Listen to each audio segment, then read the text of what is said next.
Hello everyone! Welcome back to my YouTube channel, and kung hindi ka pa nakasubscribe, ay mag-subscribe ka na para updated ka sa mga susunod nating videos. So, ang tutorial natin ngayon is about Diva Live application na kung saan ay nag-update po siya kahapon, February 20, 2024. Ang nakalagay sa kanya kahapon is major updating. So, hanggang gabi talaga hinintay ko yung update niya. And nagulat ako bakit nagkaroon ako ng gold coins kasi hindi naman ako nagre-recharge. Kasi dati dito sa Diva Live, magkakaroon ka ng gold coins kapag nag-recharge ka. And then yun pala is yung mga silver coins ko, nalipat siya dito sa gold coins. Yun na yung bagong update. And di ba nung mga nakaraan, yung mga nakukuha natin dito sa daily task is silver coins. Ngayon, gold coins na rin. Yung mga makiklaim natin na coins, diretso na siya sa gold coins. Wala na po yung silver coins. So, ganun pa rin yung mga task niya. Ang naiba lang is, naging gold coins na, wala na yung silver coins. Ayan, claim natin yan. Tapos guys, ang kagandahan din dito is meron na siyang party live. So, click nyo lang i-start live. And then, ayan guys, yan, sorry, madilim. And then, ayan guys, may video party na rin siya, like Popo, like Bigo, ganon, and or other apps. Meron na din siyang party live. So, ayan, nasa sa inyo yan kung gusto nyo. And then, ayan, start live nyo lang. So, ako madalas lang kasi mag-tasking sa live. Yan, tapos naman ako mag-solo live ngayon. In-update ko lang kayo kasi may nabasa ko na bakit daw. Iba yung task niya, iba daw yung diva niya. So, nag-update po talaga siya kahapon. At yan, yung bago, may party live na. Tapos yung wala na yung silver coins, gold coins na po siya na pwede mong ilaro. So, ayan, may mga party live na. I-blur lang natin para sa privacy ng mga nasa panel. So, ayan, pakita ko lang sa inyo na may games, may bagong games tulad ng Fish War and Candy Treasure. Ang dati kasi mayroong Starships, Rose Roulette, Lucky Number. Yan lang yung dati. So, ito, bago yung Fish War. And nakakatuwa siya kasi, ayan, may free na pangtaya. So, ayan, click natin yan.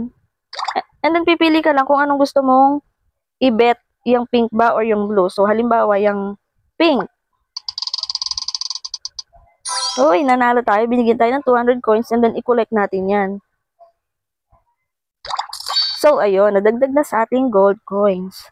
Ang pagsasend naman ng gifts dito, guys, is, ayan, click nyo lang gift. And then, ayan, pinakamababa is 1,000.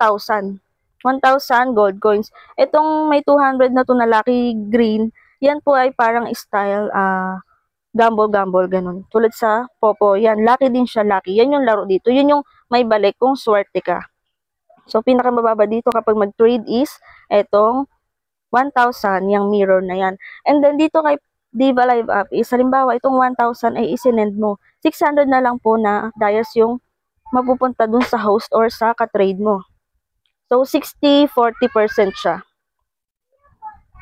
So, yun lang guys, nakakatuwa talaga kasi may tulad niyan, may party live na rin siya and then diretso gold coins na hindi na natin hihintay na maka 100 silver coins para lang makapag-trade kasi 100k silver coins yung kailangan dito nung nakaraan para makapag-trade. So, ang pinanghihinayangan ko ngayon is nung isang gabi bago mag-update, yung mga silver coins ko, ipinagbabagsak ko kung kani-kanino, inilaro ko ng lucky. Kasi sabi ko, ang hirap makaipon ng silver coins. So, ilaro ko na lang ng lucky sa mga naka-live.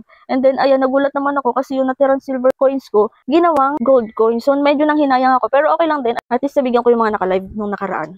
So, yun lang guys, nakakatuwa siya kasi nag-i-improve na ngayon si Diva Live application. So, kayo guys, try nyo na rin to for tasking lang ako. Dito wala po akong agency, wala pa po ako in-apply ng agency. So, ayan guys, tulad niya, naglaro ako ng Play Fish War. So, mayroon siyang 5 gold coins and then 5 energy. Ito guys, nabanggit ko na rin naman to sa mga nakaraang kong video kung paano ito, okay? So, ayan, pag na-reach nyo yung 50 energy na yan, mabubuksan nyo to na may lamang 200 gold coins. So, ayan guys, yung iba pang mga task na hindi ko pa nagagawa. So, mamaya, bubuuin ko siya na 50 energy. And then, kung halimbawa, ma-reach mo pa itong 120 na to, may ma-receive ka pa na plus 400 na gold coins o diva. Tas, and so on. Ayan, guys. Makikita nyo naman yun dyan. And then, explore na lang din po tayo sa application. So, ayun. Nakakalahati na ako. Naka 50k dias na ako dito. 50k pa para maka-withdraw. And then, sa nagtatanong kung paano mag-withdraw dito, guys, ang pag-withdraw dito is minimum of $10 or 100k dayas. And then, click nyo lang yung withdraw. Kung halimbawa may 100k na kayo, so ako kasi nakaka-50 pa lang, so $5 pa lang siya. Yan, kung halimbawa mayroon na kayong $10, click nyo yung withdraw. And then, add. Kasi hindi pa naman ako nakapag-withdraw, wala pang nakabind. So, ang daming tatanong bakit daw walang Gcash. I-click nyo po tong region. So, hanapin nyo yung Philippines. Where's the Philippines? Ayan. Ayan, lalabas na yung Gcash dyan na may payment fee na 2%. Kapag po magwi-withdraw na kayo, i-bind nyo na lang po yung Gcash nyo. And then, ayan, kung may ePay, USDT, or Binance naman po kayo, go, di ba? So, ako kasi madalas Gcash kasi nalilito ako sa tatlong to kung paano. So, ayun lang guys, kapag nag-withdraw kayo dito is $10 yung minimum and 24 hours after withdrawal, dadating na yung sa inyong Gcash. Ayun lang guys for today's video and thank you for watching.